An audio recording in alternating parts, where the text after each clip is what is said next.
ou não? Vambora para o vídeo. Arnaldo, gostou, adorou, deu para o gasto, não gostou ou foi um lixo? Eu adorei, Tironi. A pergunta no início do dia, eu fiquei bastante surpreso com essa pergunta. Era a mesma pergunta, mas para a nova camisa do São Paulo. Estava aqui com a turma toda, alguns já com a camisa nova, e quando você pega a camisa nova, ela já muda de figura. E a nossa conclusão foi assim: se o São Paulo ganhar hoje, a camisa nova Fica bonito. é ótimo, fica bonita. E ela ficou bonita, mais bonita ainda, depois de, para mim, a melhor apresentação do São Paulo na temporada. Uma formação nova, meio de campo leve, ataque envolvente, engoliu o Grêmio, e o 2-0 ficou absolutamente barato. O São Paulo poderia ter enfiado uma goleada histórica. E acho que esse início de brasileiro, de fato, está muito acima da minha expectativa, em termos de atuação, inclusive. Flamengo, Santos na Vila, Grêmio.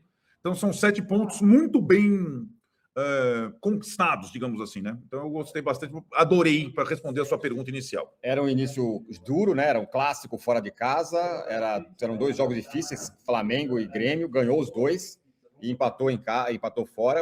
Começo muito bom, muito bom. Dessa vez no camarote, eu gosto, mas foi oferecimento da 94, nossa parceira, e lá, além de muita gente legal, a gente tinha lá a convivência e a companhia de ex-jogadores, né? Como o Denilson, como o Rafael Sobis, como o Júnior Moraes.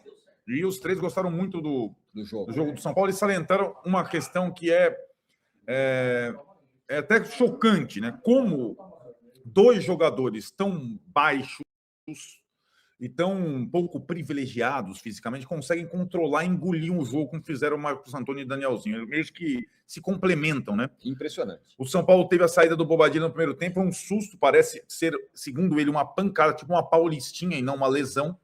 O Pablo entra, não é a mesma coisa, mas o trio de meio do São Paulo, porque o São Paulo já jogou, Tironi, com 3 zagueiros e 3 atacantes, mas esse trio do meio não é insubstituível. Exatamente. Esse é o segredo desse time, né? Aliás, tem questões para falar, porque com a entrada do Pablo Maia, o time muda um pouco. O jeito. Sai Bobadilla, entra o Pablo Maia, a gente vai falar sobre isso. Daqui a pouco tem a coletiva do Crespo, estamos de olho aqui, vamos acompanhar atentamente tudo que o Crespo vai dizer. Vamos lá. Vamos começar a ouvir a galera aqui. Lê a galera. Cassiano Piccolo, cada vez mais me convence que o Arnaldo não entende nada de futebol. Isso. Escravo dos 3 zagueiros. E hoje deu aula com 2. Futebol não se resume a esquema tático.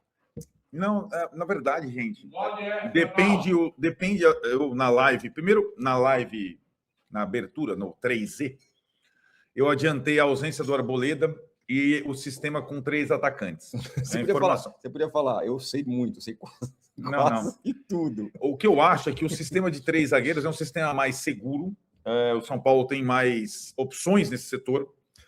Hoje, eu falei para o Tironi, o São Paulo não tem plano B, ele tem que jogar bem o primeiro tempo e sair na frente. Porque se substituir qualquer um desses 6 jogadores, Bobadilla, Danielzinho, Marcos Antônio, Lucas, Caleri, Luciano, é muito difícil pelo elenco que o São Paulo tem. Agora, esse sistema, com apenas linha de 4, 3 meio, 3 ataque, fazia todo sentido para como o Grêmio jogava. Certo? O Grêmio joga com 2 pontas abertas. Você tem que pensar no adversário. Se você tem mais de... Eu acho que tem sido... Aliás, o trabalho do Crespo, bom início de ano. Embora o Paulista, o São Paulo tenha feito até agora uma campanha muito razoável. Por quê? Porque ele testou diversas situações, diversos sistemas. 3 no meio, 3 no ataque, 3 zagueiros, né? E o time agora, como não tem tanta sobra, ele está conseguindo jogar em diversos sistemas. Contra o Grêmio, fazia total sentido jogar com linha de 4. Né? Em alguns casos, por exemplo, eu acho que contra o Palmeiras, o São Paulo jogou linha de 4, eu acho que não encaixa tão bem. O Palmeiras joga com dupla de ataque. Contra o Corinthians, o São Paulo jogou com linha de 4, eu acho que não encaixa também. O Corinthians joga com dupla de ataque, Cruzeiro joga com dupla de ataque. Então depende do adversário. Contra o Grêmio fez total sentido esse sistema e foi um sucesso. Rodrigo Pimentel, tudo tão incrível que até pênalti a brasileira teve para o São Paulo. Esses trios de meio e de ataque, assim, foi pênalti os 2, não? Os 2 foram pênalti. Quando inspirados podem dar trabalho se bem organizados. E não desistam do Lucas, certo, Tiras? Não desistam do Lucas, fez uma ótima partida o Lucas hoje. Raul. Na orquestra do Crespim, o Marcos Antônio é o maestro e o Danielzinho é o primeiro violonista. Que apresentação foi essa, meus amigos? A galera tá falando chavinista, meu amigo. Bestrando Manever. 2 pênaltis e um vermelho no mesmo jogo. Saída do Casares mudou algo nos bastidores? Isso seria impensável no ano passado, diz aqui. Ainda mais contra um grande, diz aqui o Bastra. Gregória. Se o Caleri tivesse o Marcos Antônio na carreira toda, ele seria o Van Basten. Boa. Jogou muito o Caleri, aliás. Aqui volta do Caleri, hein, Cara. cara? Muito bem o Caleri na volta. Gus Scarpetti. É o Gustavo Scarpetti, né? É. É preciso reconhecer a importância de jogadores dinâmicos, técnicos incansáveis como Danielzinho e Marcos Antônio. Estão em todas as partes do campo. Exatamente, Gustavo. É o melhor jogo da temporada, o jogo mais tranquilo até aqui do 2026 do São Paulo. 2-0, amassa o Grêmio do começo ao fim, faz um puta primeiro tempo, já com chances perdidas. Aí o Wagner Leonardo faz uma burrada ali, né? Empurra o Caleri, puxa o Caleri, é expulso com 1 minuto de segundo tempo. E o São Paulo consegue chegar no 2-0. Assim, vamos lá. A régua não pode ficar baixa. Hoje o São Paulo perdeu chance pra caramba. Ponto. Mas, assim, por tudo que envolve a temporada, que a gente projetava, eu espero mesmo que o nosso problema, nossa dor de cabeça seja sair de um jogo que a gente venceu de 2-0 e que a gente assume a liderança parcial, achando que poderia ter sido 5. Se for esse problema, tá ótimo. Então o São Paulo fez um bom jogo, o Lucas fez um grande jogo mais uma vez, tecnicamente, o Marcos Antônio domina o meio de campo, grande partida dele, e o Lucas Ramon foi muito bem, estreia como titular.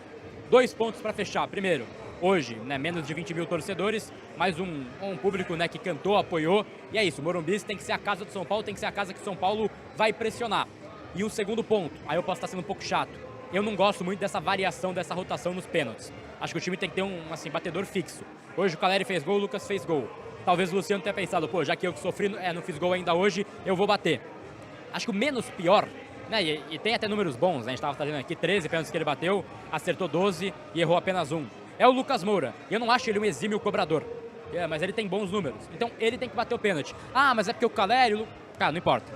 Um cara tem que bater pênalti, esse cara tem que ser o Lucas Moura. Essa é a minha opinião desde o ano passado, quando o São Paulo também falhou nisso.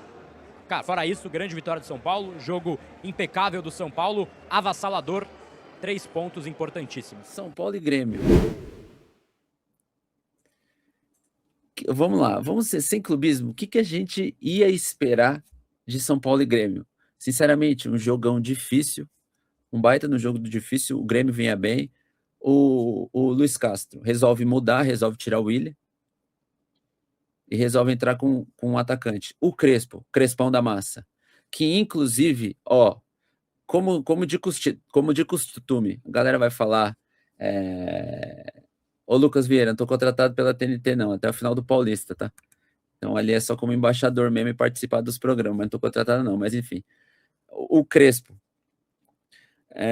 optou por uma mudança de esquema, linha de 4, com Lucas Ramon, Alain, Sabino e Enzo, 3 volantes, Danielzinho, Bobadilha, Marcos Antônio e Lucas, Luciano e Caleri. Ele foi ousado? Eu acredito que tenha sido ousado, tá? Eu acredito que tenha sido ousado. Aí me perguntaram se eu iria assim. Não, eu, Wilson, não iria assim. Essa possivelmente ia ser a alteração do meio tempo, mas eu não iria assim. Dito isso, o São Paulo faz um baita primeiro tempo. E aí eu até vi, tá? A gente tava acompanhando o GE, né? O Jorge fala que noite do Grêmio. O Grêmio não tá dando nada certo. Cara, eu vejo muito mais como mérito do São Paulo em não deixar a equipe do Grêmio jogar e tirarem eles de contexto e fazerem eles correrem atrás do que demérito do Grêmio. Beleza, o zagueirão precisava ter feito aquela expulsão horrorosa? Não precisava. O pênalti no Everton, o Danielzinho dá sorte? Dá, mas aí o choro é livre. Aí o São Paulo mandou o primeiro tempo e mandou o segundo porque estava com homem a mais. E aí vai a primeira moral pro Crespo, que durante muito tempo a gente cobrou o nosso querido Zubeldia, que ele não mudava, que ele não alternava, que ele fazia a mesma coisa, independente do time, da situação do campeonato. E o Crespo, paizão, falem bem ou falem mal, e daqui a pouco eu vou dar uma pedrada nele, como de costume, no segundo tempo o Crespo toma uma pedrada nossa. E aí o Crespo, ele tem uma leitura, ele faz um esquema alternativo de novo, porque hoje ninguém mais sabe como o São Paulo joga. Não sabe se o São Paulo vem no 3-5-2, se vem no 4-3-3, se vem no 4-4-2. Vamos começar por São Paulo 2, Grêmio 0, passando rapidamente pelos jogos de hoje. Cara, o São Paulo fez um belo jogo no Morumbi hoje. O Grêmio errou a escalação, claramente o Luiz Castro errou a escalação, tanto que ele muda com 40 minutos do primeiro tempo, ele tira o Edenilson, coloca o Willian. Ele ignorou, talvez não imaginou, que o São Paulo ia jogar com uma dupla de ataque um pouco mais pesada, Luciano e Caleri, mas que o Lucas estaria atrás dos dois criando as oportunidades. O Enzo um pouco mais livre, o Marco Antônio rodando para tudo que é lado. O que aconteceu? O meio de campo lento do Grêmio, e com mais idade, não tinha um jogador de armação. O Edenilson estava mais de volante do que de meia. E aí os volantes do São Paulo, Pablo Maia, saíam para o jogo, porque o São Paulo tinha o domínio da bola. E para você jogar com Calleri e Luciano, você parte do princípio que a bola vai ser sua, né? Você não vai tentar jogar no contra-ataque, embora o Crespo tenha feito isso algumas vezes esse ano, você não vai tentar jogar no contra-ataque com Luciano e Calleri. Então tinha sentido. Aí o Portuga percebeu e falou, não, peraí, deixa eu botar o Willian lá na frente, pelo menos eu seguro o Pablo Maia para ele não vir ajudar o Marco Antônio. E aí, botando o Willian um pouquinho mais adiantado, ele deu uma brecada. Só que aí, meu parceiro, foi pro intervalo. Eu não faço a menor ideia do que o Luiz Castro falou pro time do Grêmio, mas com certeza o Grêmio não voltaria cometendo os mesmos erros. O jogo tem a tendência no jogo ficar um pouco mais difícil no segundo tempo. Só que aí, com 2 minutos de jogo, o Grêmio tem um jogador expulso e tudo vai pra cucuia, né? Pode-se falar dos pênaltis, que eu tenho certeza que o torcedor do Grêmio está chateado querendo que eu fale dos pênaltis. Cara, o segundo pênalti que o Everton pegou, para mim, 0 pênalti. Aquilo não é pênalti nem aqui nem na China. O primeiro pênalti, eu não vou me contradizer quando eu sempre digo aqui que para mim pênalti tem que ser pênalti, como diria o Milton Neves. Não dá para ser pênalti, tem que ser pênalti. É a penalidade máxima dentro da área. Aquela conversinha, falta na área é pênalti, não é bem assim, tá? Aquela é a máxima penalidade que você dá no futebol. A área é o lugar de maior contato do futebol, portanto você tem que ser bem criterioso. Eu não marcaria.